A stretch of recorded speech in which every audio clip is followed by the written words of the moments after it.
us on Facebook. Now, here's your host, Brian the Beast London.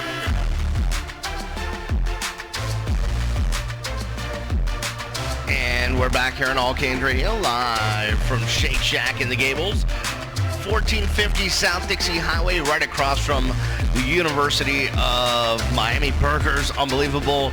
Fries, extra crispy.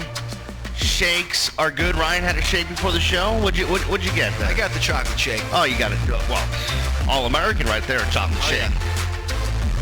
Yeah. The lemonade is homemade right here. Everything's great here at the Shake Shack. Urge you to come over here. Here with Ryan McNamee from the UM football staff. Harry from All Canes is here as well.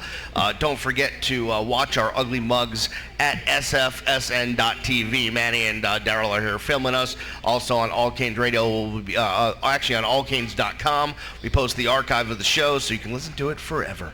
All right, back to Ryan and the UM football camp. Let me ask you a question. You got multiple camps. If a kid wants to come to you talked about the lifers that come to all the camps. Let's say you want to do this weekend's camp and then come back to another one. Get kind of a discount, or we call it the 2 for you discount. Oh, the 2 for you. I like it. Yeah. So the first camp's $59. Any additional camp is just $30. Oh, that's not bad. So it's great because obviously you're getting a discount, but after the first time, we already have your information, so you don't have to fill out an extra application. You don't have to stand. You just kind of just walk up and say, "Yeah, I was here last camp." You give them your name, and we look up our, look on our list. Okay, you're here, right? And we, process them through and get them on the camp. Yeah, and any good stories probably going back to Temple when you started in 2006 about a kid that came in maybe as a freshman and ended up just keep coming back, and he ended up coming to Temple. Or a kid that stuck it through for a couple of years that you had your eye on, man, this kid's dedicated, and he stayed on the team. Or does it look like maybe you have some of these guys out here now that are coming as young kids that you think, hey, you know what, we may be looking at him playing at Sun Life in a couple of years. There's definitely the talent down here. There's definitely some guys. I remember last year, Coach and I just looking around and just saying, like, look at that guy. Like, that guy's unbelievable. And, like, he's in 8th grade. Like, yeah. Oh my goodness, this guy is just. Who's that guy? Got to start recruiting him now, right? Yeah, who's that guy? Yeah. That type of thing. So, but not so much the stories of the kids being there for 5 years and getting on a scholarship, but there's been times where maybe a kid wasn't really heavily recruited, and he came to camp and really impressed the staff and would earn a scholarship. The big thing for us is you want to get to know kids before you offer them the scholarship, because that's a big investment. And there's no greater way to evaluate somebody than to see them in person. Yeah. Be with them all day and watch them work out. I know Al has talked about it that, one, we do our own evaluations. So if we see a kid with our own 2 eyes at camp that looks like he can handle it, we don't care what the blankety-blank magazine says or whatever this internet site says. Like, we saw it. Exactly. He was there with our coaches. There's no better way to evaluate talent than to get him on our campus. You see him on our field and on the drills that we do and the things that we're asking these guys to do.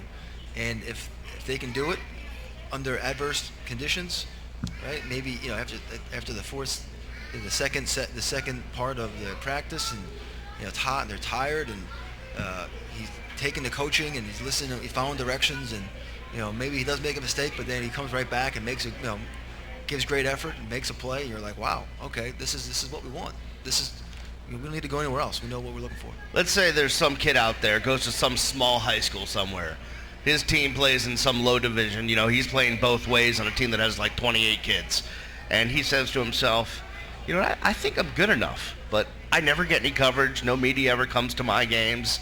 They come down for this camp. He's going to get equal opportunity with everybody else. Exactly. He's going to come down, and he's going to be, whatever position he's going to, he's going to meet with our position coach, and we're going to instruct the drills, and then we're going to watch. We're going to coach, and they say when a guy flashes or hey, he makes a play, then coaches get another guy. Hey, let's go look at that guy. Right. So you guys don't say, hey, this kid comes from BumbleNet High School up in Georgia somewhere. Don't pay attention to him. We don't care about him. Yeah, I mean, we pay attention. It's just like our own players, right? Everything we do, we evaluate everything. We watch everybody. maybe not at the same time, but we're always watching. It's the same thing at the camp. You're always watching guys. There's 15 coaches, and everybody has a job to do, and that's our job, is to identify the talent and get them on the team. And you mark down like their scores and stuff like that, and then follow them each year to see if they've improved on it, or it's not quite that.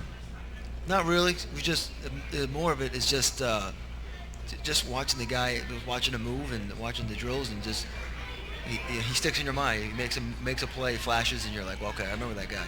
And then he comes down again. Like I know just for me, there was a young kid last year. I mean, he's a younger guy. He's like 8th grade, and he showed up late to camp last year, and so you kind of integrate him into camp, and he did a really great job. And he had, I think, one of the days he wound up being like the most improved camper. He came 2 times, and he was here for the first camp this year, and he was on time. So I joke around with him, but it was just great to see like these kids coming back. And that's when you have a good product, when there's a lot of things kids can be doing and they want to come back.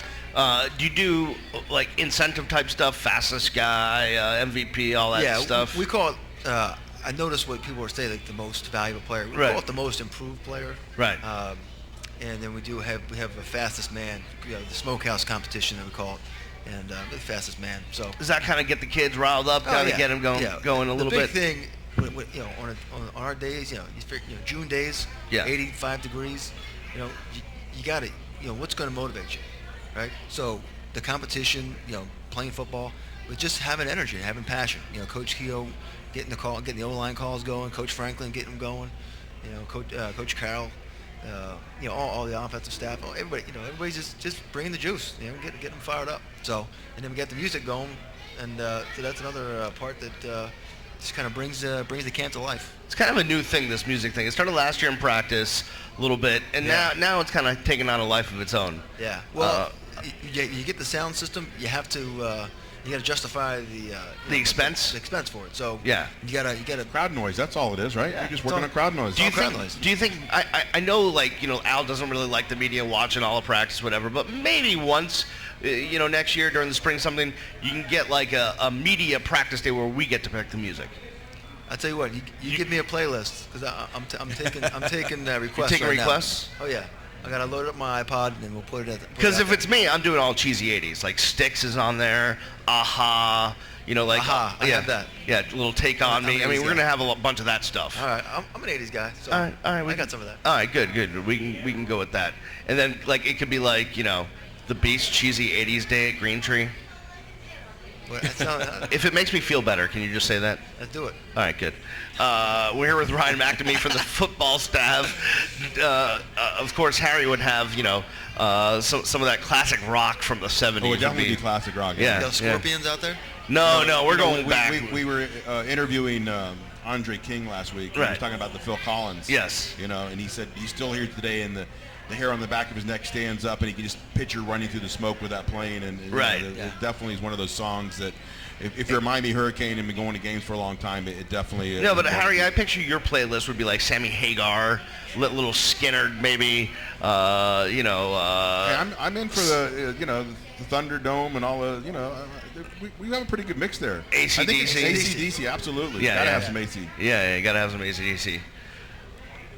As long as it gets the kids fired up and the fans fired up and crowd noise gets rocking and rolling, it's great. I'm still waiting for the day we get the Scorpions to come play "Rock You Like a Hurricane" live at the game. I know. I thought about that 100 times too. It would be just awesome. Either Phil Collins is going to play live or the Scorpions. Somebody.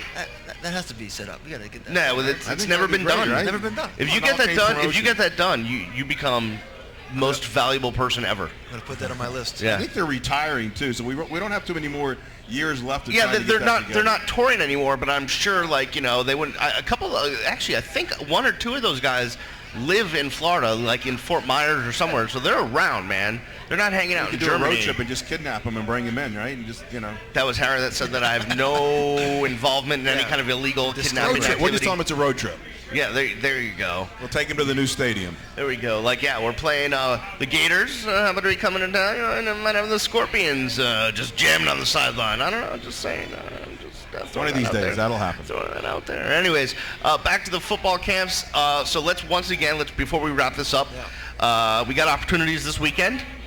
June 8th, June 9th, 8 a.m. registration. Register online at algolden.com. And the day of, just come to the Heck Stanford cafeteria, and we'll be there to register everybody that shows up.